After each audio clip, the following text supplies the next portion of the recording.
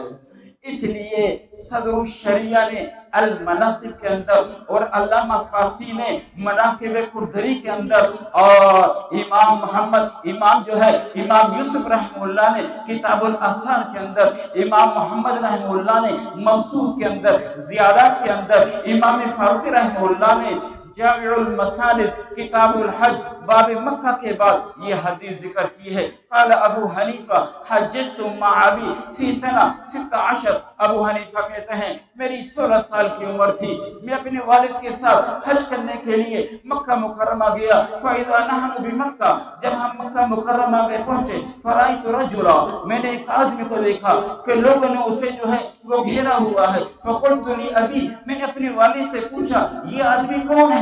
تو میرے والد نے مجھے بتایا هذا الرجل قد صحب النبي صلی اللہ علیہ وسلم یقال له عبداللہ بن حارث رضی اللہ عنہ، یہ وہ شخص ہیں جنہوں نے حضور اکرم صلی اللہ علیہ وسلم کی صحابیت کا شرف حاصل کیا ہے. یہ حضور کے صحابی ہیں جن کا نام عبداللہ بن حارث ہے، جن کا نام عبداللہ بن حارث ہے. امام ابو حنیفہ رحمہ اللہ کہتے ہیں فدنوت منہ، میں ان کے جو ہے وہ قریب گیا تو میں نے دیکھا عبداللہ بن حارث اللہ کے نبی کی حدیثیں جو ہے وہ سنا رہے ہیں. تو میں نے پہلی حدیث جو عبداللہ بن حارث سے سنی، عبداللہ بن حارث کہہ رہے تھے قال رسول اللہ صلی اللہ علیہ وسلم من تفقہ فی دین اللہ کفاہ اللہ ہمہ ورزقہ من حیث لا یحتسب. عبداللہ بن حارث نے اللہ کے رسول کی حدیث سنائی، من تفقہ فی دین اللہ، جو دین میں تفقہ حاصل کرے گا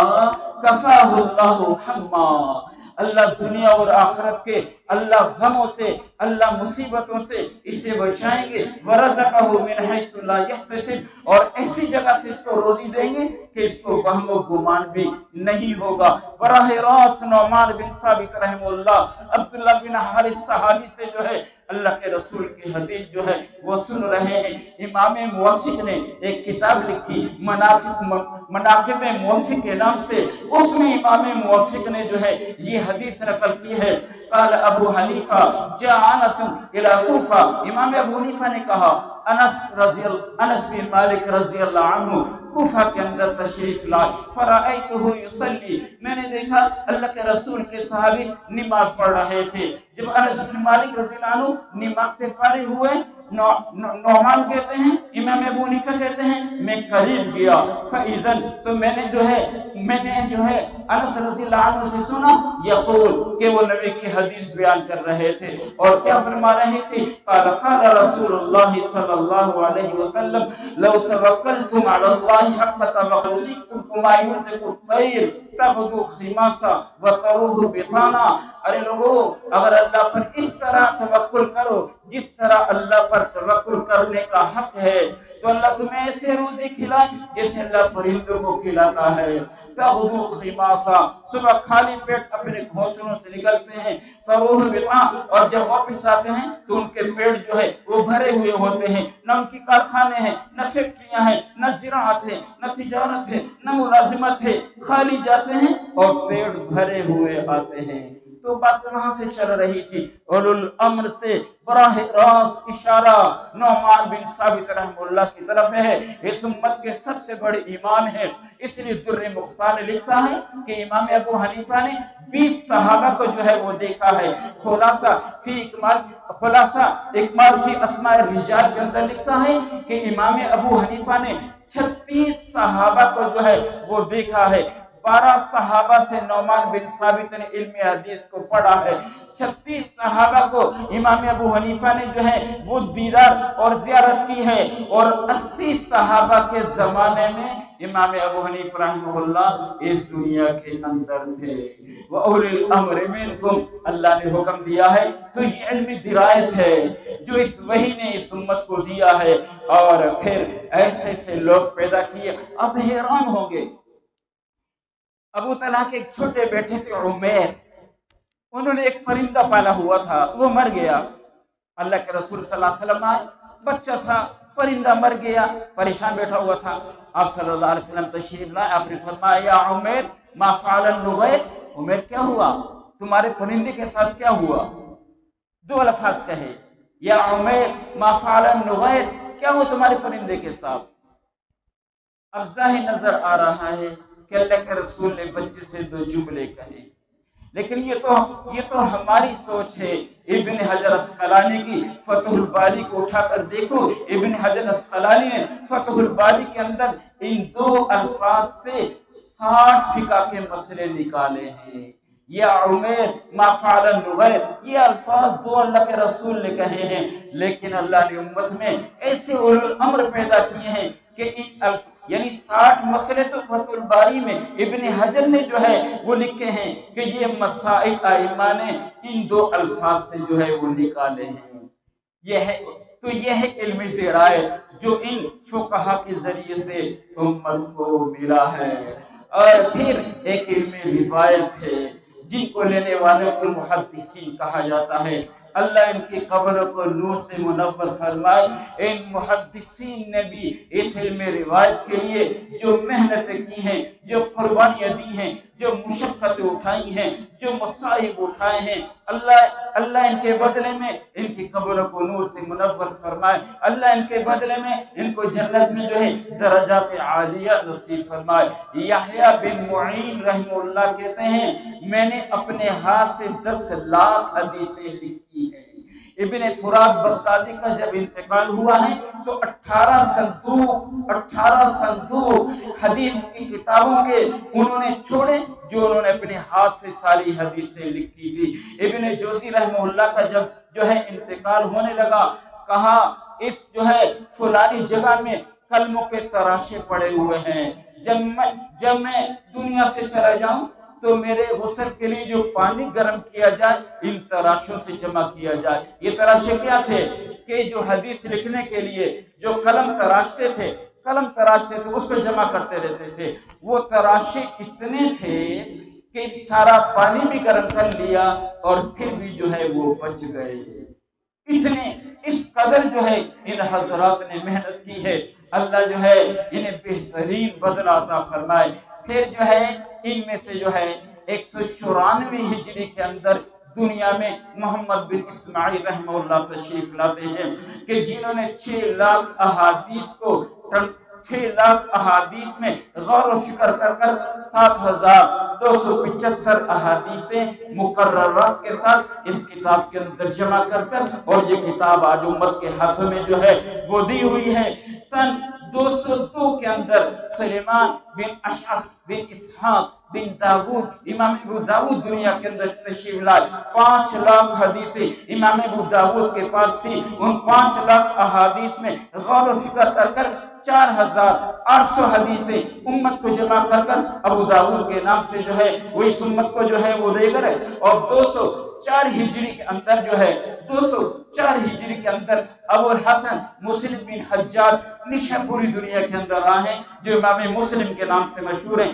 3 لاکھ احادیث میں سے 12,000 حدیثیں مسلم کے نام سے جمع کر اور امت کو جو ہے وہ دے کر جو ہے وہ چلے گئے۔ اور پھر 209 کے اندر ابو عبداللہ محمد بن زید بن ماجہ ابن ماجہ والے دنیا کے اندر آئے، ابن ماجہ لکھ کر چلے گئے۔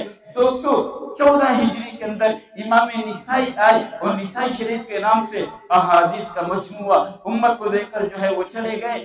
تو ان جو ہے علم روایت والوں نے بھی جو ہے وہ علم روایت پر جو ہے وہ محنت کی ہے۔ آپ حیران ہوں گے امام بخاری رحمہ اللہ نے ایک روایت جو ہے بخاری اول کے اندر نقل کی ہے۔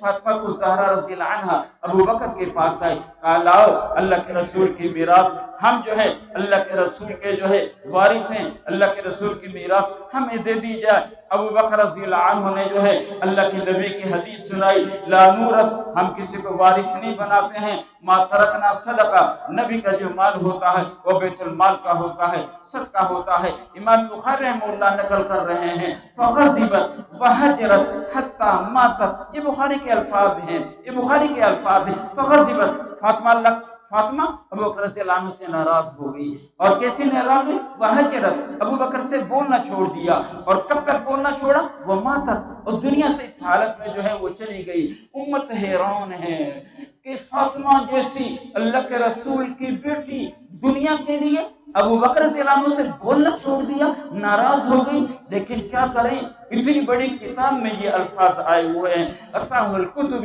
بعد کتاب اللہ الصحیح البخاری الجامع المسند الصحیح المختصر من امور رسول اللہ صلی اللہ علیہ وسلم وسننہ وایامہ، اتنی بڑی کتاب میں یہ الفاظ آئے ہیں۔ محدثین تحقیق کے اندر لگے کہ ماجرا کیا ہے، یہ الفاظ بخاری میں کیسے آئے ہیں؟ اللہ ان محدثین کی قبر کو نور سے بھرے۔ جب انہوں نے ان حدیث پر غور کیا تو امام بہقی رحمہ اللہ میدان میں آئے۔